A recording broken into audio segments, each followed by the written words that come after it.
ఈరోజు మనుషులు ఏంటి అంటే హృదయాలు చాలా కఠినంగా ఉంటూ ఉన్నాయి. మాటలు కానీ సామరస్యంగా మాట్లాడుకోవట్లేదు ఎవరు కూడా.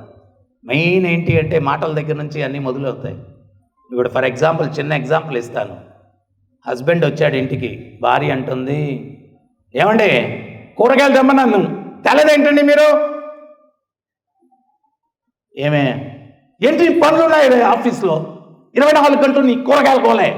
అసలు నా బాధలు ఏంటో అర్థం కాదు నీకు. అదే విషయాన్ని ఏమండి కూరగాయలు తెమ్మన్నాను మర్చిపోయారా, పని ఒత్తిడి ఎక్కువ ఉందా అంటే ఎట్టుంటుంది? జస్ట్ మాటలోనే. అట్టంటే ఆయన కూడా పని చాలా ఒత్తిడిగా ఉంది, ఏముంది ఇప్పుడే వెళ్ళి తీసుకొచ్చేస్తాను, సింపుల్ అయిపోయింది.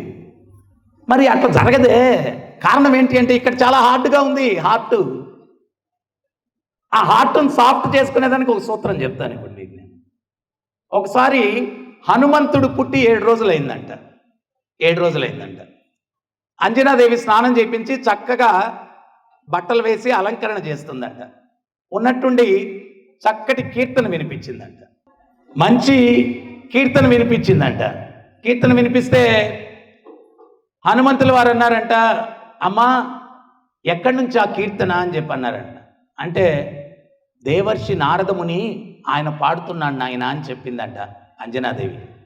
ఎప్పుడైతే ఆమె అట్లా చెప్పిందో హనుమంతుల వారు తల్లి దగ్గర నుంచి అదృశ్యమైపోయి నారదముని ముందు ప్రత్యక్షమయ్యాడంట. ప్రత్యక్షమై నారదమునికి నమస్కరించుకుంటే నారదముని అడిగాడంట, హనుమా ఈ 7 రోజులు ఏం చేశావయ్యా అన్నాడంట. అంటే స్వామి పుట్టగానే చాలా ఆకలేసింది, అట్లా ఆకాశంలోకి చూశాను, సూర్యుడు పండులాగా కనిపించాడు, తిందామని వెళ్ళాను, మూతంతా మాడిపోయింది చూడండి అన్నాడంట. దేవతలందరూ యుద్ధానికి వచ్చారు, వాళ్ళందరితో యుద్ధం చేశాను, వాళ్ళందరూ ప్రసన్నమైపోయి ఒక్కొక్కరు ఒక్కొక్క వరం ఇచ్చారు. అప్పుడు నారదుల వారు అన్నారంట, హనుమా నా నుంచి నీకేం వరం కావాలయ్యా అన్నాడంట. స్వామి ఆ దేవతలు ఎవ్వరూ ఇవ్వనటువంటి వరాన్ని నాకు ఇవ్వండి అన్నాడు. అప్పుడు నారదుల వారు అన్నారంట, సదా హరిని కీర్తిస్తూ ఉండు అన్నారంట. ఎప్పుడైతే ఆ ఆశీర్వచనం చేశారో ఈయన ఇమీడియట్గా మొదలుపెట్టారు, రఘుపతి రాఘవ రాజారాం పతిత పావన సీతారాం.